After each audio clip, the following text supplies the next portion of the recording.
IVM.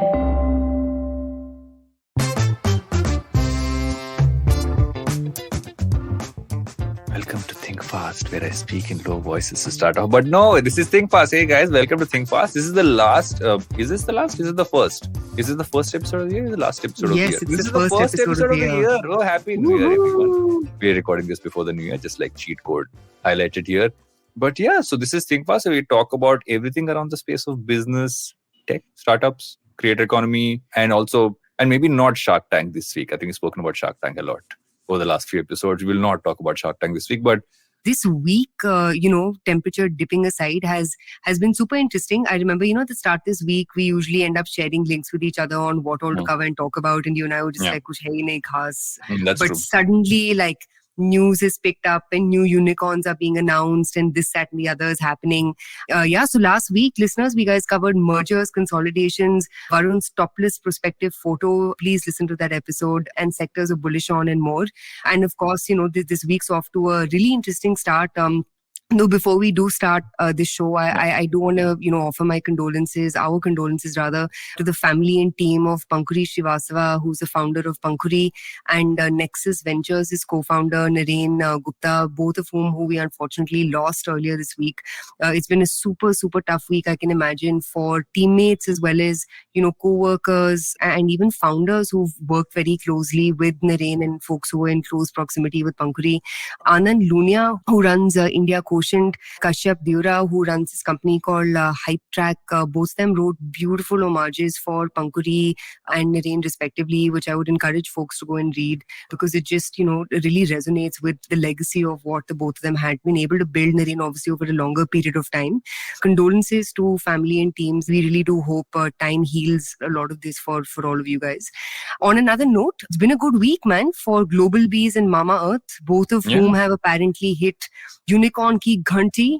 Reliance apparently is set for #succession with the three siblings, moving neck to neck to see, who rules the roost at Reliance. And of course, Ola's got super interesting partnerships that they're apparently working on to set up their charging units. What's been on your radar, Vidi? You mentioned the Reliance piece, right? I read this interesting article about how they kind of really trying to, the idea is to go more Walmart, go the Waltons rather than try to go Succession. So, but let's see. I think we're all assuming masala way. They might not actually be masala. I think they've had enough masala in the past. I don't know if that's true. Going to be true or not. No kahani ghar ghar ki happening here. Yes, best. Yes, cue that joke from you before I gave my own. But what have I been doing? I've actually had an interesting week. Just been running around a bunch of stuff about what's happening with publishing. Actually, I'm preparing for this is my time to plug things. I'm preparing for me to kind of launch my first book, which is out in Jan. Congratulations. I'm doing a lot of research on how the publishing industry has kind of evolved and how things are getting marketed. So many interesting things happening there. So maybe as I dig in more things over the next few episodes, maybe I'll drop a few things there about which I was quite interested to see as to what makes a bestseller on Amazon these days is not what we all think it is. But I want to get more info before. It's not Chetan Bhagat. It's not Chetan Bhagat. No, not at all. But yes, I'm looking forward to New Year's Eve. I know we are all going to be confined to our houses a lot more, but I guess it is what it is, and we'll get through this one. But on to what we're going to talk about today.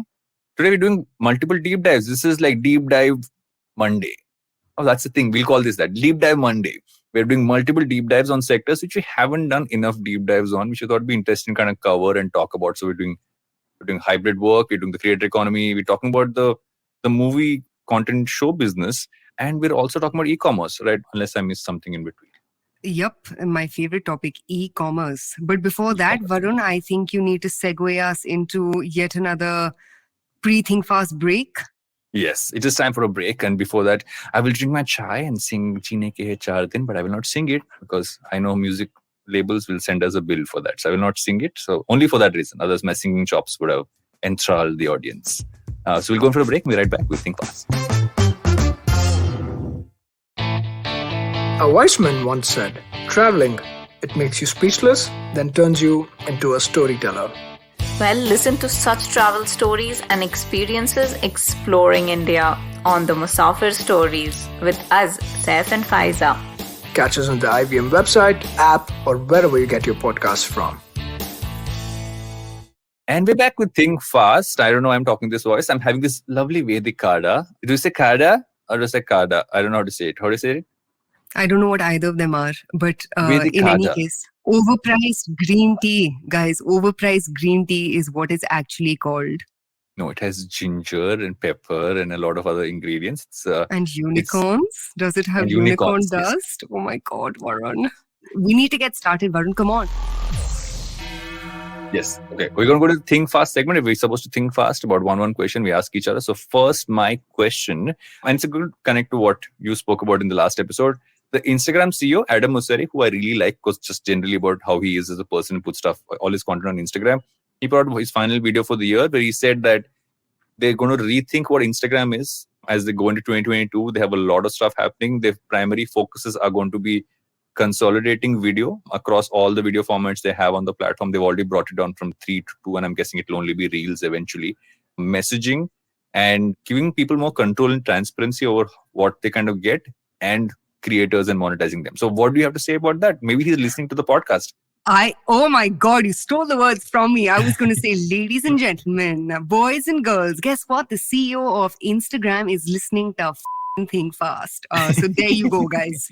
And my prediction of like next year has already come true. So I've already won 2022. Woohoo! Keeping my enthusiasm aside, I think it's a welcome. I echoed the sentiment the last time around. Someone on Twitter said I apparently ripped Instagram a new one, which I have no problem in taking the crown for. But it's much needed, man. I think the platform has just become a cacophony of like crap. Don't get me wrong, I spend more time than I should on Instagram, and I thoroughly enjoy all the home decor content that comes my way. But I think there's a lot that has to be done to just make the platform more creator friendly and also ensure that the content stays authentic, because I think a lot of that has ebbed away, given formats like SpawnCon, etc. Video totally makes sense, and it also makes sense given that India, which is obviously a significant market from a DAO, MAO, WOW perspective for a lot of these companies. TikTok isn't here.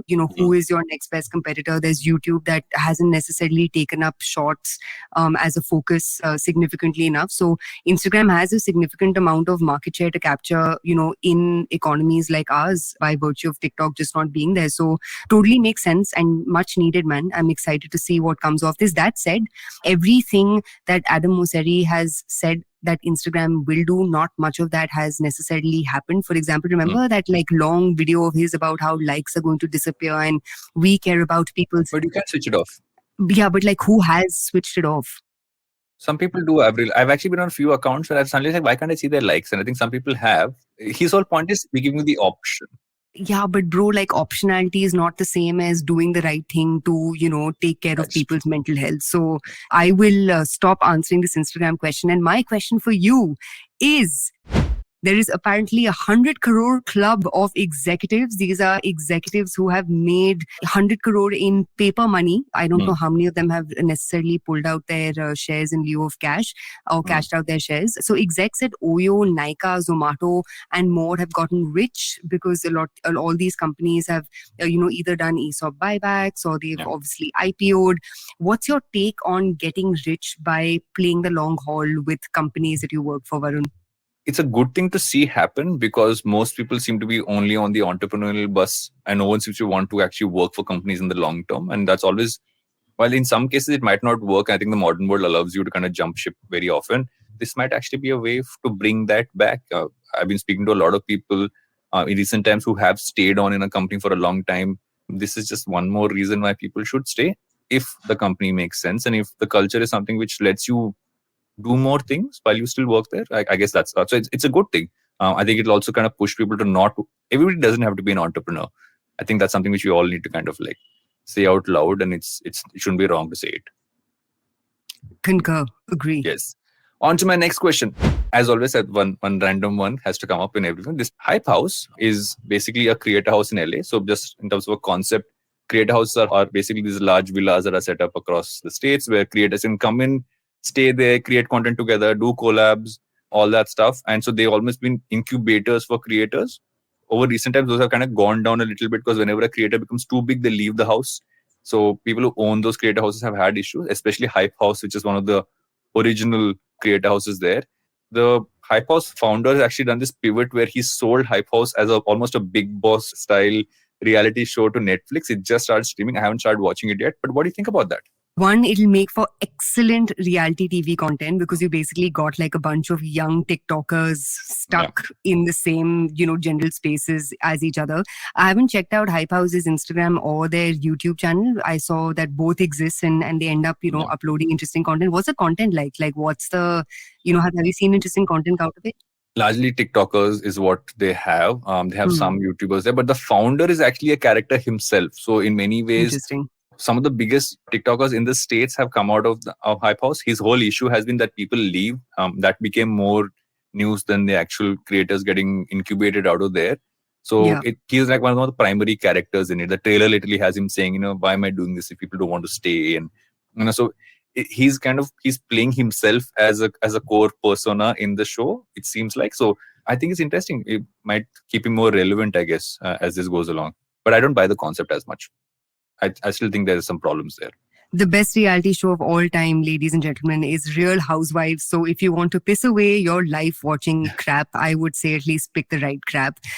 Speaking of which, and speaking of not giving any craps, I don't know if you saw this, but LVMH sent out the most French set of instructions to the team at Tiffany. So for those of you who don't know, LVMH had this tumultuous acquisition of Tiffany where they said, hum karenge, nahi karenge, and there's this whole drama happening, but then they finally acquired Tiffany. And LVMH is obviously very French. And, you've got Tiffany, which is very American. And as per this Wall Street Journal article, this memo that LVMH sent out had stuff like, don't expect compliments that often. French people are very specific and to the point, and don't expect, leisurely conversations about where you spent your weekend, this, that, and the other. So super interesting, juxtaposition of two very different work cultures. I know you've already thought of your joke, so sunao. This is Paris and Emily, which is basically reversed Emily in Paris. If anybody's watched the new season, spoiler alert, something like this on the other side kind of happens. But this is a problem with also what we don't get about acquisitions most times is how do you make the cultures kind of work together. In many ways, when you choose to be acquired or when you choose to acquire, one of the core things you need to think about is how will the cultures work together. And I feel this is grade A example of that just being funny, not necessarily wrong. I guess they'll find a way. This is me nervously laughing to get you to move on to the next thing. The next one is Mamaearth is a unicorn now. We have one more unicorn sliding in just Badhaiya, just before the end of the year. Yes, snuck that up. It's almost like a New Year's party. That last person who slides in as the door shuts. This is Mamaearth. Yes, but good on them, man. I had a chance to have them in my other podcast, Open House, and I spoke with both Varun and Ghazal. Super interesting, use case vis-a-vis how they've been able to create a cult around their brand. I haven't been following what their growth trajectory has been. I mean, not just from a numbers perspective, but from the kind of SKUs that they've been releasing. I know they started another company called the Dermaco within the general portfolio of Honasa, which is their holding company. They recently also acquired Mompresso, if I'm not mistaken, which again is a mother's community / Facebook group / product of sorts. But good on them, man. I think a story of really focusing on first principles. When I interviewed them literally a year ago, I think they were at under $100 million valuation, and that in a year they've been able to 10x that, raising money from, again, great investors. Kudos to them. I wish I had something else that was interesting to say, but I think it was a great brand, good opportunity, right time, solid positioning, went after the kind of cohort whose insecurities and quote unquote grievances are, do lead to premiumization, right? Which is basically going after this mom's community, which is genuinely willing to pay 20% extra if they can ensure safety of products with respect to their kids. So super interesting space, that niche that they've been able to create. And I like that they're, going wider with respect to their brand bouquet. But moving on, we're ready for our sector deep dives. But before that, Varun, you have to send us in for a little break. We will do a break and we'll be back right now. I am doing nursery rhymes because I don't want to get sued by music labels. That's my thing today. We go to break. So we'll go for a break and be right back with The Fast. Have you ever wondered where the business world is headed? How the ways in which we create, market and sell to consumers will evolve? Or if we'll ever go back to wearing pants while working? For answers to all of this and more, tune into Advertising is Dead with me, Varun Duggirala. Every Tuesday, as I talk to entrepreneurs, leaders, and change makers from across business, media, marketing, and beyond. You can catch all episodes of Advertising is Dead on the IVM Podcast website, app, or wherever you get your podcast from. Welcome back to Think Fast. It's time to get into our Deep Dive Monday. What are we diving into today to start off? What is the first deep dive? We are deep diving into the first thing is going to be hybrid work, and WeWork is back, ladies and gents. And this has absolutely nothing to do with Adam Newman's redonkulous Yoga Babble on Andrew Sorkin's show. But just a couple of stats for you, dear listeners. Recently exchanged an article as per which WeWork apparently has been able to grow their business to over 800 crores top line for this calendar year. And as of last month, they apparently became profitable. This came straight from the CEO of WeWork India. Sorry, just to clarify, I'm referring to WeWork India specifically. And I think it's been super interesting to see how literally everyone from your large corporates to obviously your startups have sort of, piled on to all types of co-working, whether it's, the WeWorks of the world or slightly more niche technology parks and the likes. But before we get into the semantics of all things hybrid and, WeWork's performance and all of that, how has hybrid been for you and the team at Glitch, Varun? Like, how have you sort of, wrapped your organization around this? Maybe tomorrow Omicron, maybe day after some other variant. Let's hope that doesn't happen. But how are you guys managing all things hybrid? So we've actually still largely been work from home. We haven't really, because we gave up all our offices over the first two waves. So we have a hub, which is the WPP office. And so guys going to catch up there for a meeting on and off. So we do like monthly meetings. People are doing specific catch-ups in, let's say, in cafes, etc. But it's been interesting because every time you start to plan to say, okay, let's have a few more people come into office if they want to, we've had a wave kind of come in. And more people are saying, okay, can we almost have a flexible system across places that you can work out of? Can we some people even suggested, can we just rent like a WeWork spot near where we live and maybe catch up there if all the people are around that area. So also I think it kind of makes sense as to why WeWork's been doing well, because it makes sense that you can block, unblock seats. Guessing the flexibility of it makes more sense now than ever before. So maybe they were a little early as a company. They were made for the pandemic. Yeah, and you can see WeWork's performance even in the US literally exemplify this, right?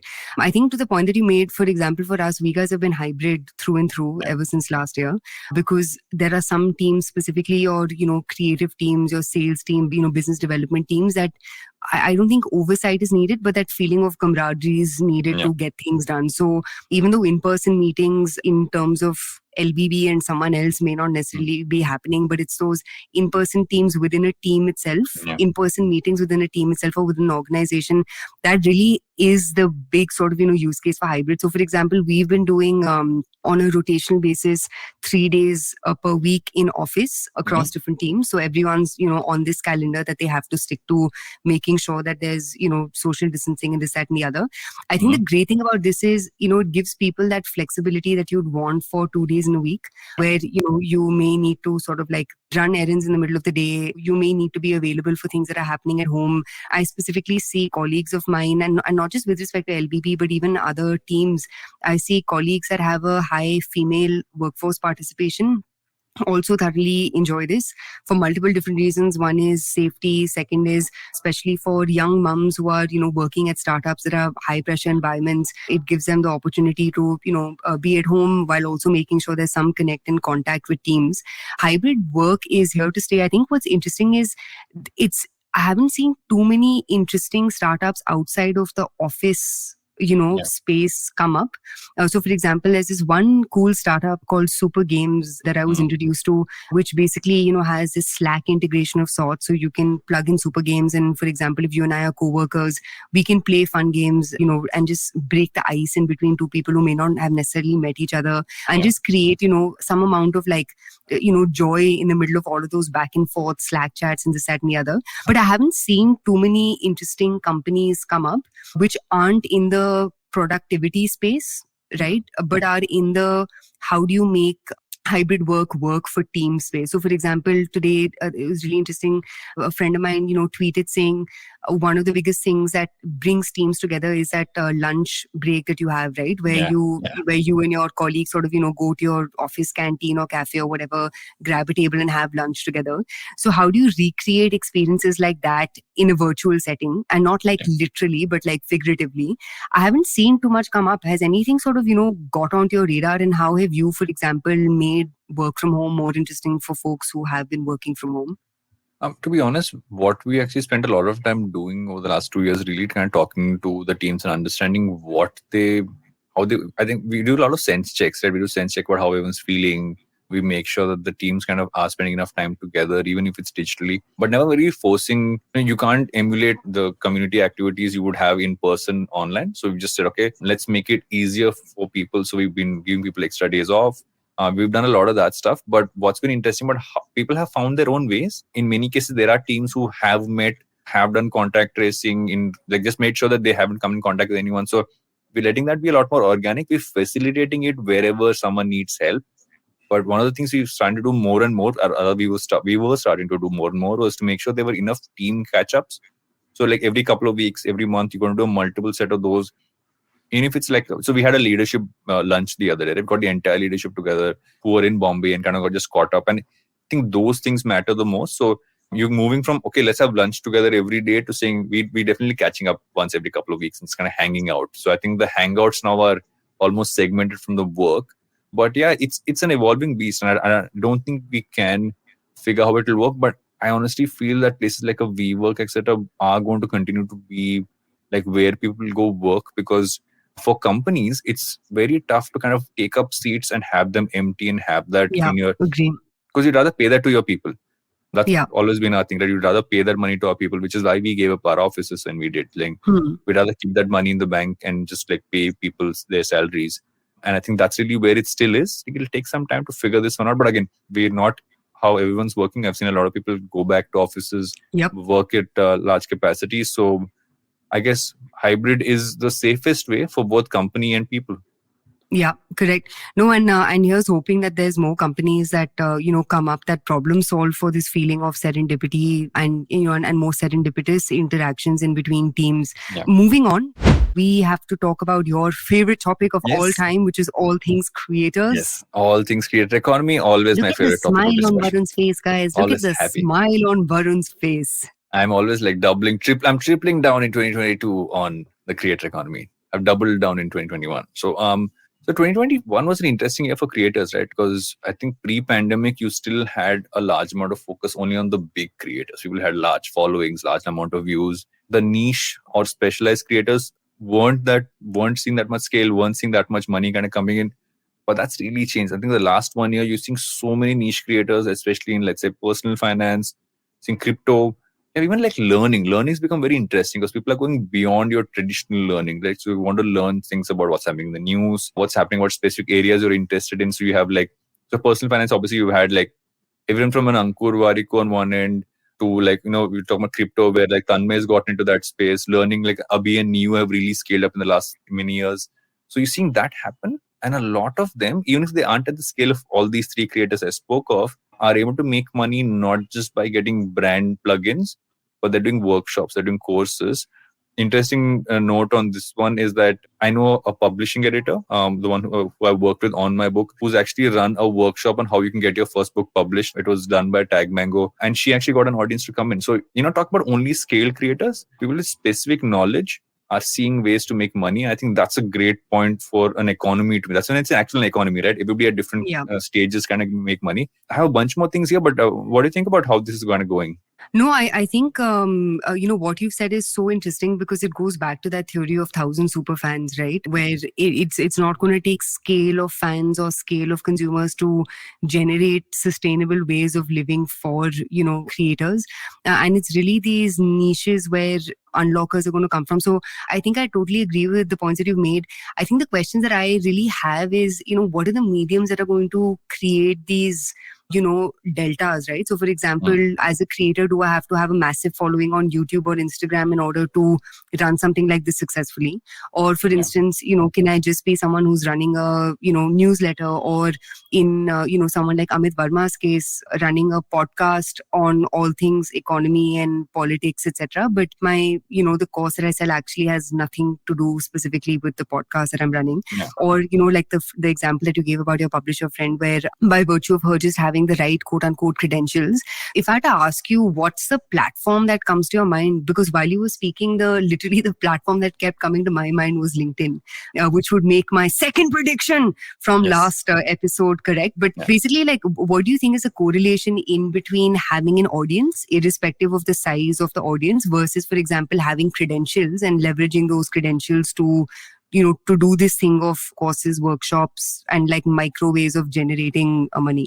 So there's been a few things which have happened, right? One is, it was traditionally always YouTube that people would look at how many YouTube subscribers you have, because that's where the original monetization started, right? Everybody else came afterwards. But if you look at the last even like year, you have creator bonuses kind of coming, like creator bonuses, creator funds kind of coming in from the platforms. And like a LinkedIn right now actually has a creator team, right, which you spoke about last time. They actually done that and brought that in. But people have started building platforms. So like Unacademy has Graphy, for instance, where you can actually host your courses or workshops. TagMango is an Indian platform that's doing it. Growth School, which is doing more cohort, like also doing cohort-based courses, is doing that as well. But that's more like and a lot of these guys now have talent teams who will reach out to a creator, kind of spot someone with a specialized skill set, saying, okay, do you want to just try doing a workshop?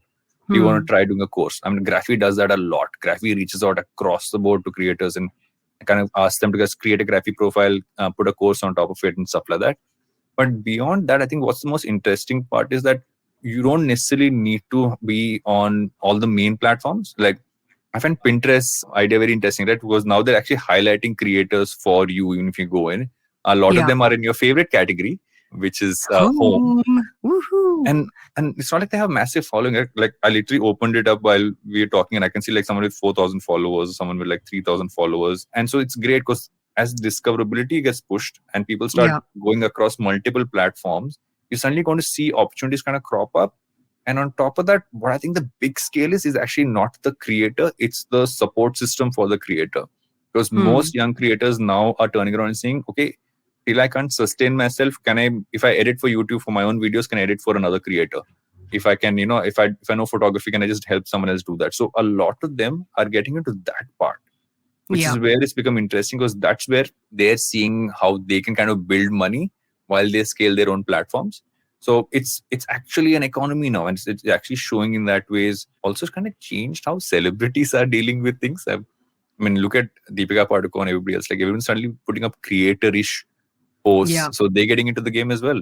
No, I think Deepika Padukone is the OG, right? I think that there's so many things that she was a first mover in. She's the one who really sort of leveraged her brand, not just to do endorsements, but also to, start investing in companies. She's also someone, like you correctly said, who's really been focused on her content. And you can see how well produced, it is, to the extent where it sometimes looks a little manufactured, but it's good, high quality content. It's not like she's, posting random crap on her Instagram to get, users engaged. And I think it actually, people like Deepika Padukone are phenomenal examples of how do you take influence and, dissect influence in unique and interesting ways, where your influence isn't only limited to one way in which you earn money, right? Which in her case, for example, could be either producing films or, acting in films or whatever else.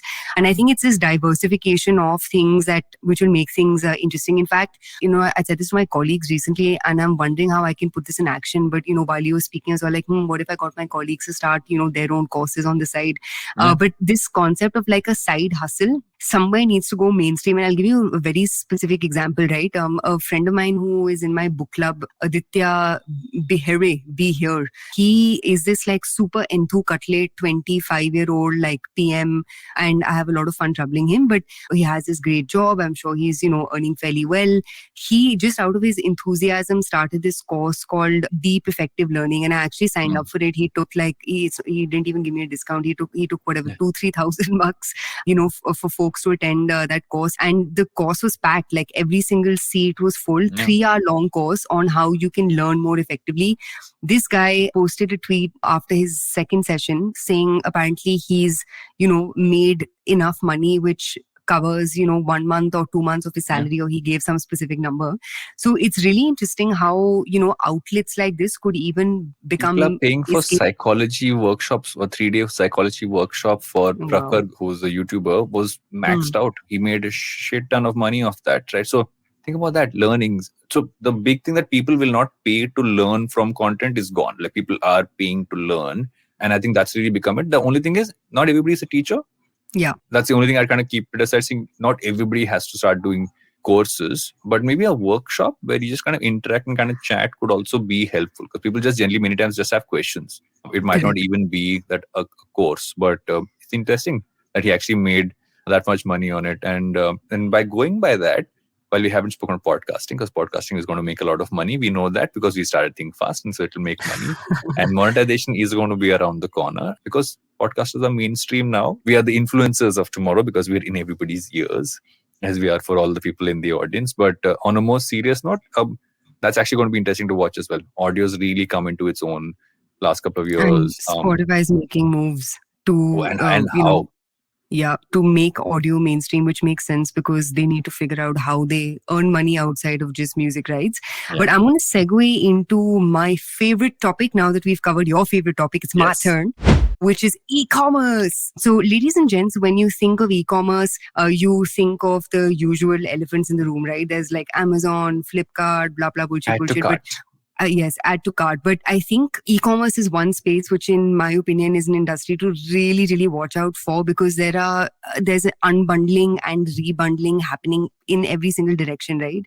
You've obviously got someone like an Amazon, and by the way, guys, we should really link to this excellent article in Stratechery on how Amazon's actually going very deep into logistics, new and interesting things that they're doing within logistics, especially intra-country, etc. Whatever. Excellent article. Just we'll send you the link. Have a look at it. But what's interesting within e-commerce is, it's not just about B2C platforms. It's everything and more that comes within the universe of e-commerce, right? So, for example, number one, look at things like enablers, logistics, data analysis, financing. And I know each of these actually has the opportunity to be a $1 billion company. And there are many $1 billion companies that have been built, literally just within this.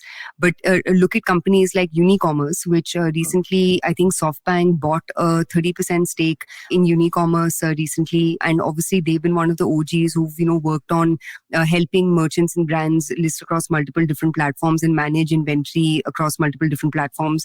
From a logistics perspective, everyone from Delivery, which is expected to IPO, to Shiprocket, that just also raised a shit ton of money and is going very deep in the D2C-ish kind of segment. You've also got like hyper-local platforms like Pigeon, VFast that have gone deep B2B for same-day delivery and problem solving in unique and interesting ways. You've got trucking companies and trucking company aggregators that have come up within this mix. In fact, I recently discovered this really cool company called ClueTrack, which is a customer experience analytics platform that helps brands understand drivers for customer adoption and churn. Basically, it's like a data analysis tool that helps you quickly crunch data and predict, what are the SKUs that are actually generating revenue for you, what are the channels driving maximum ROI, etc., etc. So I think first and foremost, like if you just look at enablers plus logistics plus data analytics plus financing, within financing, Velocity and Club are two really interesting platforms that do revenue-based financing for direct-to-consumer brands and companies.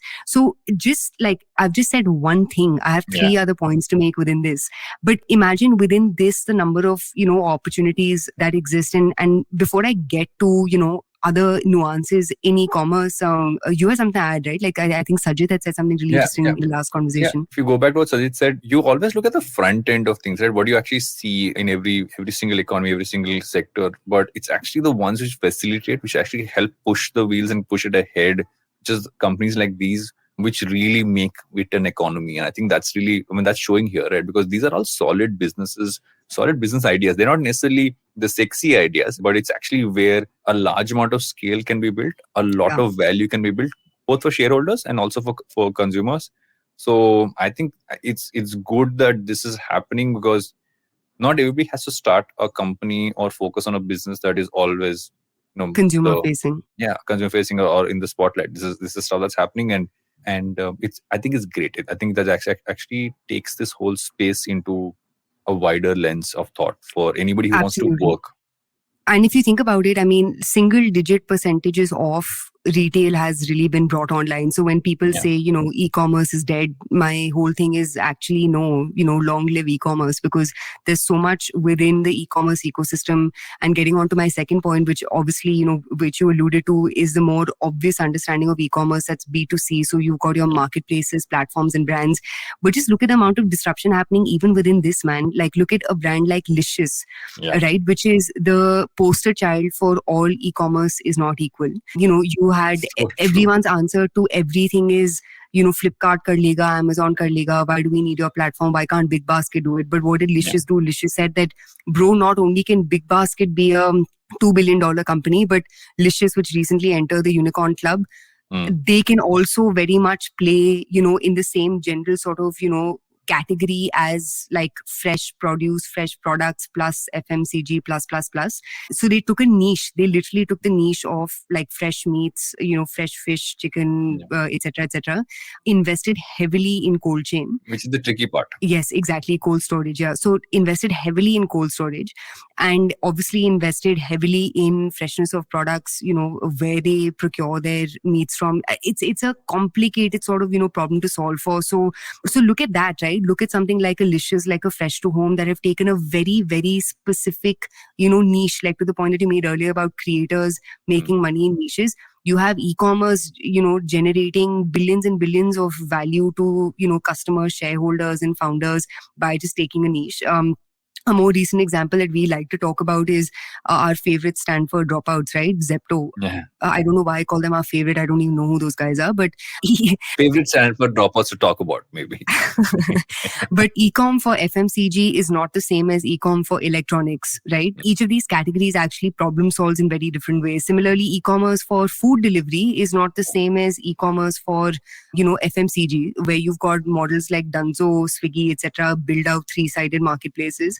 Internationally, of course, the kind of companies that have been in the news is Shein, which is essentially Forever 21 for Gen Z, that's taken Zara's model and put it on steroids, where you've basically got fast fashion coming out like nowhere else. There's this excellent article that I just read. There's two actually very good articles. One is by Packy McCormick, which is on Shein and what their like delta and where their deltas come from.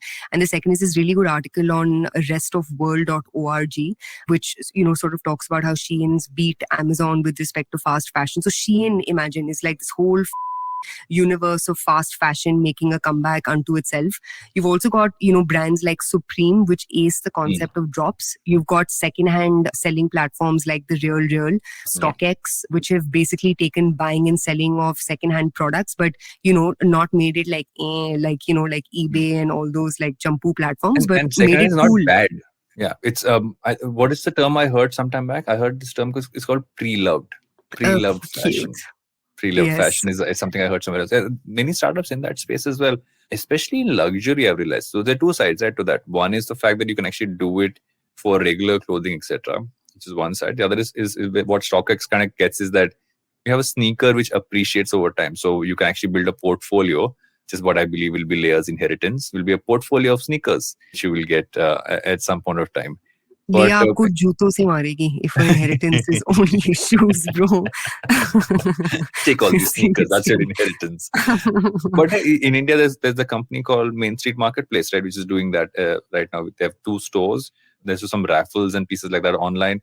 But they've been able to scale up as well. A very young operation, but when I just see the site and look at the prices things are going for and the fact that they're selling, it shows that there is a market for these kind of things, which you would never have thought would be a market. People still don't understand the sneakers are an investment, but one day they will. My Jordans will sell. I don't understand it either, but whatever makes you happy about the inheritance that you offer, Leah. But, to the point that you made, right, about like you thinking that, how will this be big? And then the next thing you know, it becomes big. There are a couple of really interesting platforms even coming up within the live stream plus like, recommendation, and curated economy kind of space, right? Like there's this platform called Whatnot, which is a YC funded platform where you can essentially watch live streams and purchase chase collectibles. So like, like Pokemon Go cards, like random shit like that.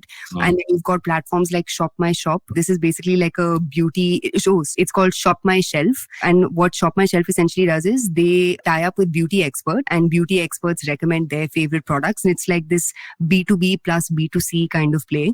You have Shop Shops, which is a super cool company, by the way. Speaking of luxury, it's a live stream platform where basically this like, lady goes into like the Barneys and Bergdorf Goodmans of like New York City and like showcases you all of these, top end Hermes and Gucci bags, and you can buy shit live. There's also platforms like Super Great, which is again a super cool platform that's come up that again, builds this recommendations plus original content layer in order to drive commerce. So basically a lot happening within marketplaces, platforms and brands itself, and people picking up niches.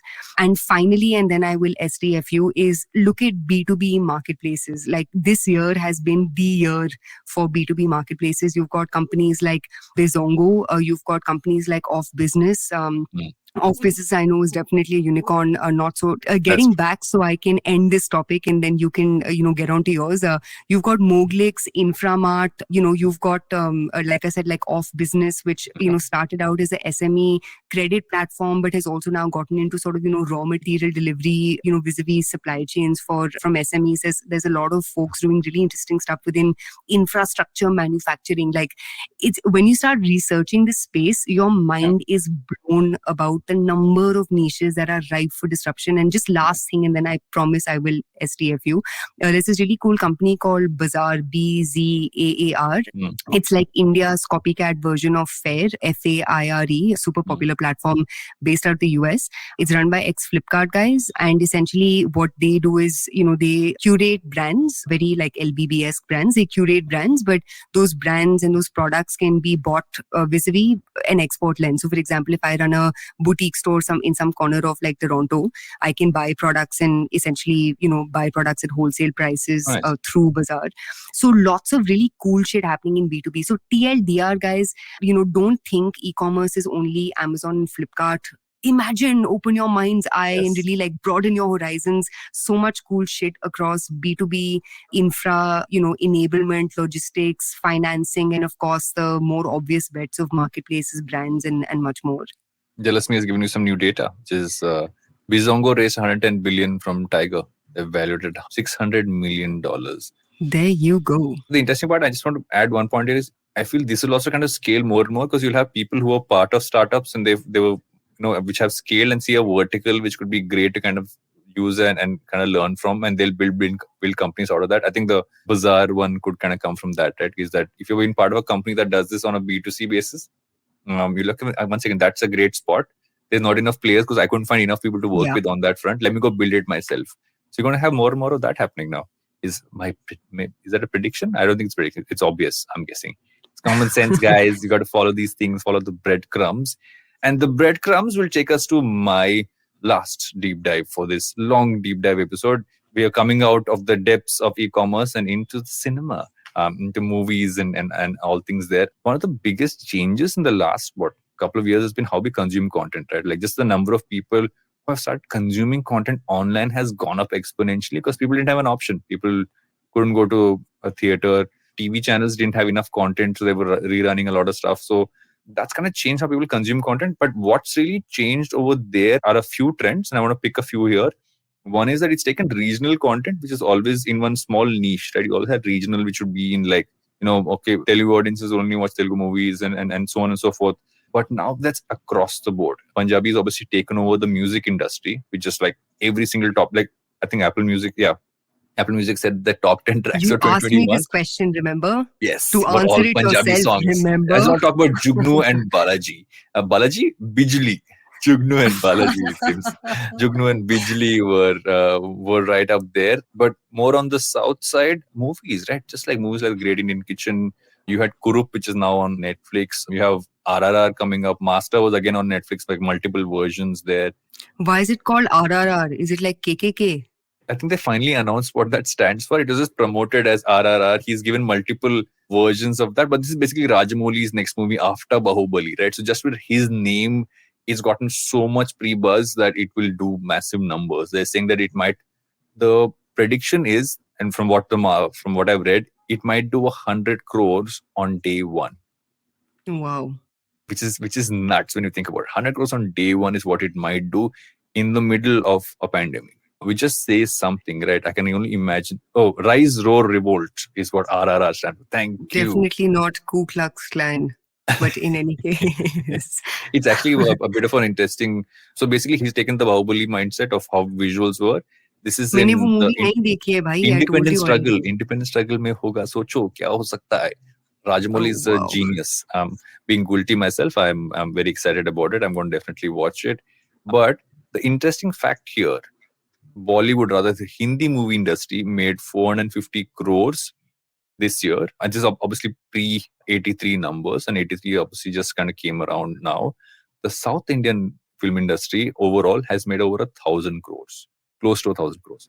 That's the difference in actual business numbers. And this is off a Mint article, which is there, which we can drop in the show notes. And just one more point to add to this before I ask you for your perspective. On the other end, you've had like a movie like Spider-Man come in and have one of the largest weekends ever compared to other Bollywood movies that came out. So you have Hollywood on one end coming in with big numbers. You have the South kind of coming in and taking over because we take over everything. And poor Bollywood is kind of trying to figure things out. What do you think? Yeah, I mean, I think this is so interesting because obviously, given that I still haven't seen Andaz Apna Apna, my like scope of coverage with respect to movies, and I refuse to enter movie hall because #COVID. I think it's so interesting that you say this. And, when I'm trying to sort of, juxtapose this to what's been happening, even in the Indian lens, like, you see platforms like ShareChat, Moj and the likes obviously do phenomenally well. And again, all led by regional languages. It's not necessarily your Hindi content at all. You've obviously, got platforms like Daily Hunt, which again have, been OGs of the capacity that vernacular, has the capability of creating. You also saw, for as long as it lasted in India, you saw TikTok also sort of rise, courtesy, penetration, across India in all kinds of languages and in all kinds of formats. So I think the way this is coming together is fascinating and also much needed, right? Because it's so interesting when you look at the, political side of things, there seems to be homogeneity in a whole other context. But when you look at really where cultural consumption is coming, you see the amount of diversity that exists. And I think as long as that continues to exist and be celebrated, there's hope across the board, right? Like as long as people continue consuming content across areas of interest. And I know it's not apples to apples, but even if you look at something like, for instance, Squid Games, and that a Korean, or Parasite, and that a Korean language Money Heist, movie. Exactly, or Money Heist. I think the other interesting thing that's happening is just the ability of storytelling to also, sort of traverse across the barrier of me being able to understand, the language. So, for example, I saw this movie recently called Jai Bhim on Hotstar or Amazon Prime. I'm forgetting which one. Phenomenal movie. Yeah, it reminded me a lot of like 13th, which is this like Netflix documentary. But obviously, it's dramatized and fictionalized to a significant extent. But again, just a great story, man. Like, after a point, the language that it may have been created in became secondary to just phenomenal storytelling, and just the context was lovely. How could I forget Pratilipi also, which again, massive along amounts with ShareChat, fully regional and driving that. Yeah, along with ShareChat and Daily Hunt has been one of the OGs of, local language creation. But because you have seen Andaz Apna Apna and Bahubali and, have not said RRR is the same as KKK, how do you see all of these universes coming together? So there's this interesting producers roundtable that Anupama Chopra hosts every year, right? She didn't do it last year. She did one just now. I was watching it yesterday. And I think the insight from there was a few things. One is the traditional masala movie formula doesn't work anymore. Suryavanshi did work, so it can work in some cases, but that's more action. Akshay Kumar, it's Rohit Shetty. So some of those things will still work, but a lot of the others won't. So you're going to have a section of movies kind of go straight to streaming because now the streaming window has gone down. Because traditionally what would happen is a movie would come into theaters, at least 8 weeks have to pass before you can move to a streaming platform or TV network is what the rules used to be. Now that's down to 4 weeks. So which means literally in a month, you can catch the same movie on a streaming platform. So people are also many times just waiting for it to come on streaming saying, is this worth going to the theater for? So big scale movies, either you have an RRR or a Bahubali kinds, or you have like a Suryavanshi or an 83, which demand a big screen. Those are now blockbuster masala genres. But everything else might just have to go to streaming straight or just have a short run. The economics will kind of take a beating here because a lot of actors ask for a lot more money than the movies can actually pay now if they're going straight to streaming. So the economics and how that functions will change. But my favorite part about this whole thing is right now, the writers are on top. Writing credit is right up there as the most important thing for content, and that is the best thing that could have happened. Because we went through a phase of just bankruptcy, right? You were just doing the same shit again and again. Formula, as much as we watched it. Yeah. That doesn't work anymore. People don't want that because they have an option to go watch an old movie again. But my favorite insight from that roundtable was the fact that why South Indian movies are doing well is for years, we have watched dubbed versions of South Indian movies in Hindi across your Set Max and Star Gold and all those movies. So people are not averse to watching South movies. It's just that now they have options. They're watching them. So welcome to what Indra the Tiger has finally, which if you've ever been on Star Gold, they'll either show you Suryavamsham. I have one last point to add to this. Apart from the standard movie business guys, there are also companies like Applause, which is a great showcase in saying, okay, let's just adapt and reimagine pieces. So they're taking books and they're taking international shows and they're remaking them and they're syndicating them. So it's almost a Hollywood model brought to India. So that's a model to watch out for because that's actually going to change the game and that will also get better content made because you create the content and then you syndicate it to a platform in most cases and not necessarily ask a platform or someone else to give you money to make it. So that will kind of flip it around. So yes. And with that, ladies and gents, it's time to take a quick break. We'll be back with our recommendations on the other side of this. Are you looking for finance products and services that can enhance your personal finance experience? Are you looking for a space to talk about your financial product or service? And are you looking for a crisp talk show where the conversation is all about money? Well, your search ends here. Hi, my name is Anupam Gupta and I'm host of the Paisa Vaisa podcast, and I invite you for the conversation about your personal finance on each Monday on the IVM Podcast app or the website or on any podcast streaming platforms. See you folks. In the interest of keeping things fast, do you want to tell me what your recommendation for our listeners for this week is? My recommendation is, although we did speak about it, Don't Look Up is a great movie to watch. Lovely. It's a gut punch at the end, but just like get through the middle. The middle is a little unnecessarily long, but it's a great movie to watch. Just like hit all the right notes. Or if you want something lighter, watch Emily in Paris. Emily in Paris season 2 is out and it's amazing. Which is Varun's favorite show. He watches it every night. Oh my God. Oh my God. Okay, I'm going to go all deep shit, bro, and recommend this book. I'm finally back to reading books, guys. I went through like a bit of a dry spell because there was just too much work going on. But in my new haul, I picked up this book called Man's Search for Meaning. Which is I have it as well. Someone gave it to me. Have you read it? No, someone gifted it to me. It's. I have a book stack on this small table next to my desk. Has a lot of books, some which I've read, some which I haven't. It's on the stack somewhere. Acha, okay. And you use it to post on Instagram? No, that's what this mic is resting on right now while we record this podcast. But no, I actually read a lot of these books. I take time to get through some of them.